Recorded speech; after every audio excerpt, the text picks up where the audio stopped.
Hello guys, welcome back to another tutorial. Hit the bell icon button so that you don't miss out any tutorial. In this lesson, I'm going to demonstrate how to create a new app once you're logged in to your developer account within Facebook. So after you log in, notice it's going to display your account profile, and from within this drop-down arrow, you'll notice there's an option called Add an App.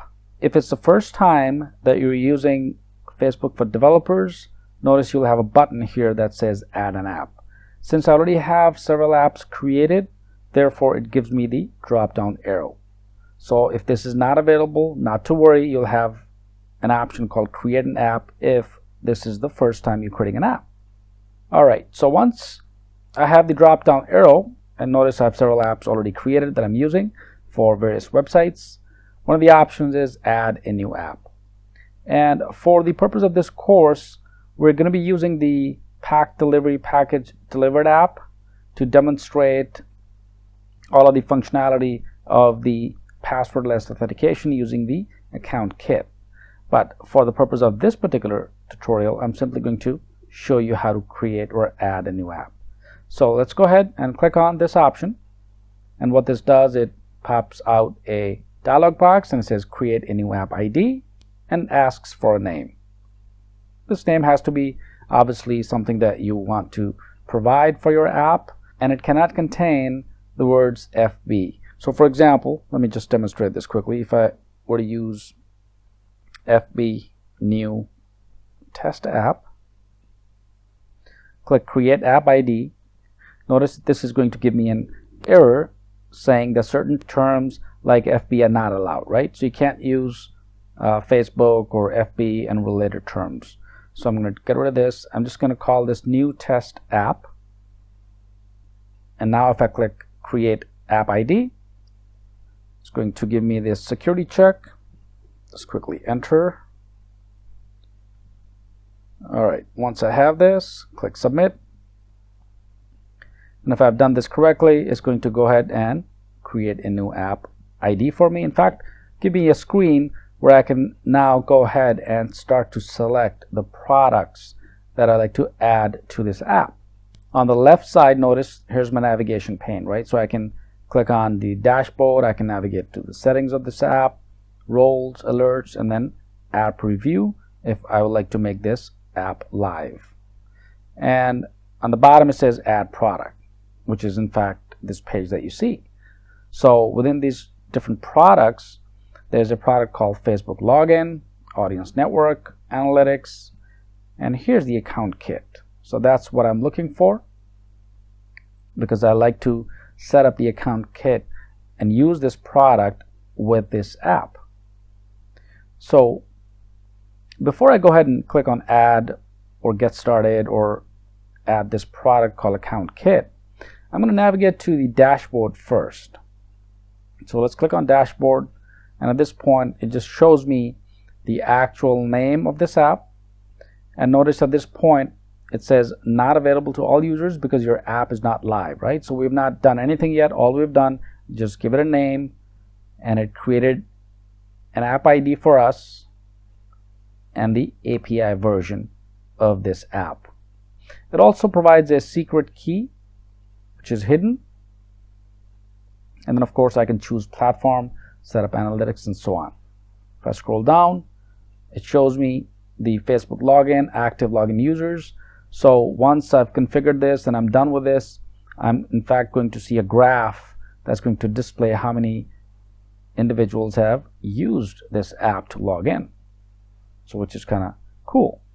And then of course my API stats, my calls, errors, and the average request time is also available in form of a chart.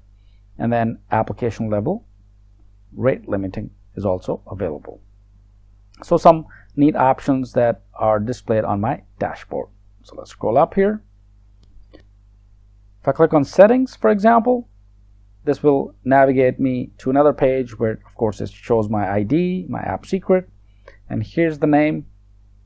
I can change the name if I need to. It also provides a namespace, app domains, if any. So if I'm using this app in a certain domain, I can enter the domain here. And of course the email address.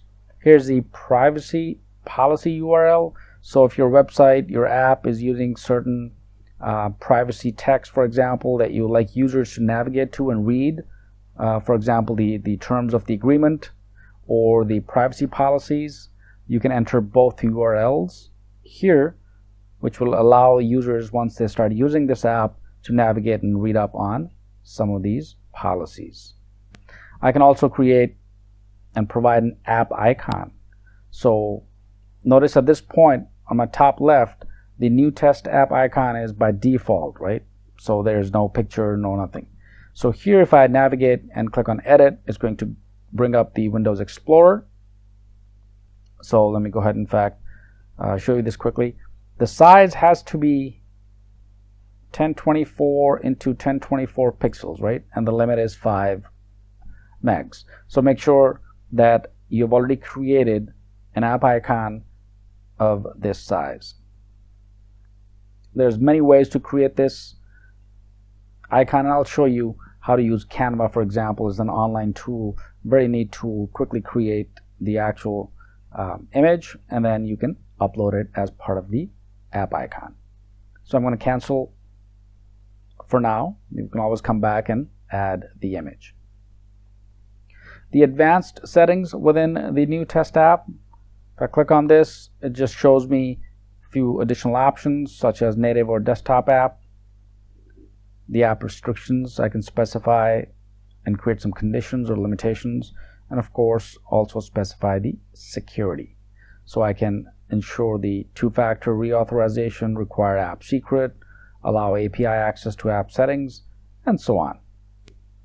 Similarly, there are other options like roles, alerts that you can explore as well. The app review that I want to highlight is the fact once you're done with the configuration of this app, you have to make this app public. And this is important. If you don't make this public, it's not going to work. So all you have to do is just click on yes, right, once you're done with it. And it will say, are you sure you want to make this app public? It'll be available to everyone. So I'm just going to click cancel. All right, let's navigate back to the dashboard here. So once I've created this new app, next I can add a product. So let me go ahead and click on add product. And of course it takes me to the product setup page. I'm going to navigate down and find the account kit, which is of course seamless account creation, no more passwords. So using this particular product, I can have users coming to my website, logging onto my site, only using either the SMS or their email address directly, right? So this is where it means no more passwords, right? So either they enter their phone number to log in, or they enter their email address. So I'm going to simply click on Get Started on the account kit. You can read up on the definition. Simply says account kit helps people quickly register for your app and log in using their phone numbers or email addresses.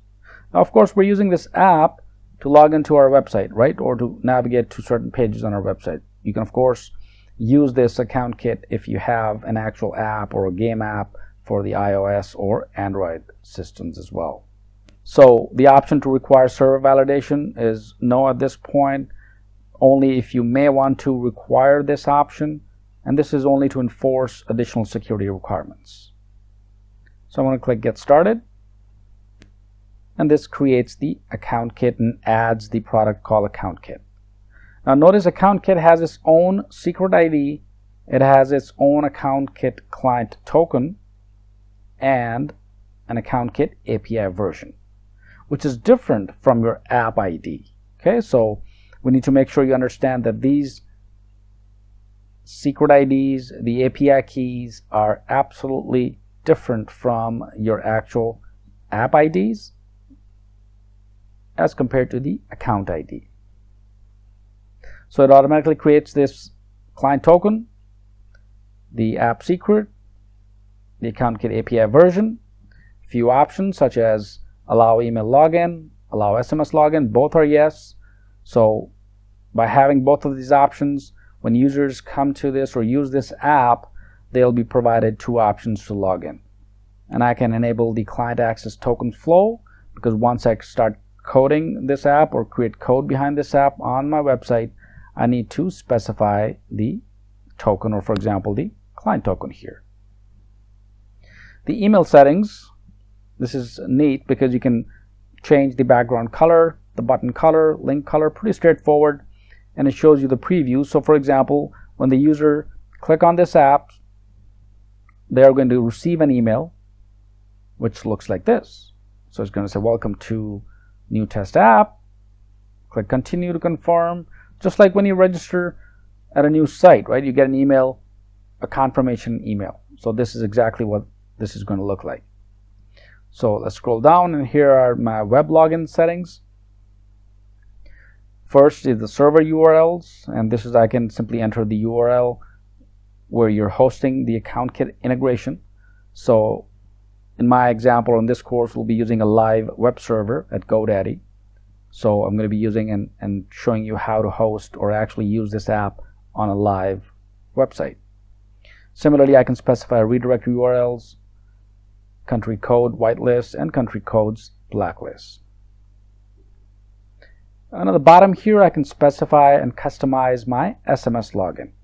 Recall, right? Two ways the user will be able to log in, whether SMS or email. So this is where I can change the header background color, the text color, the background color, and so on for the SMS login. And it shows you the preview as well.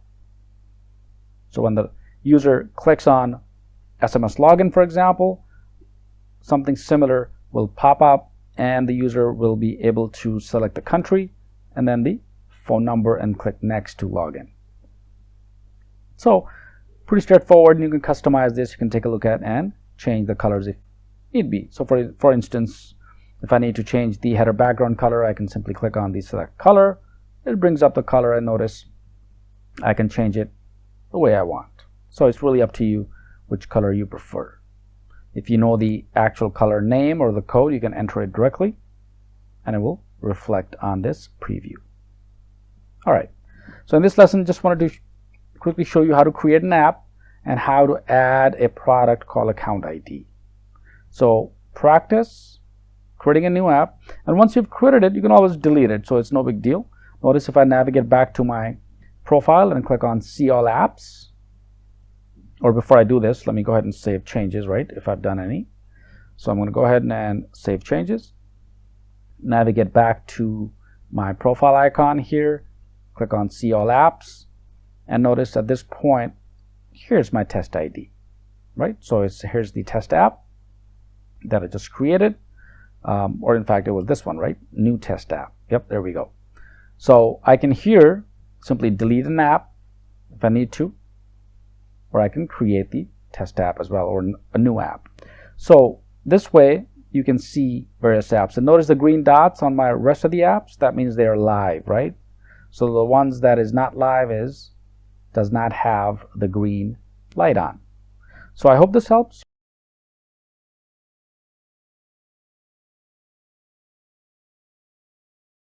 Thank you for watching. Don't forget to subscribe to the channel. If you like the video, do give us a thumbs up and share it. Also check out amazing discounts and offers on our premium courses in the description below.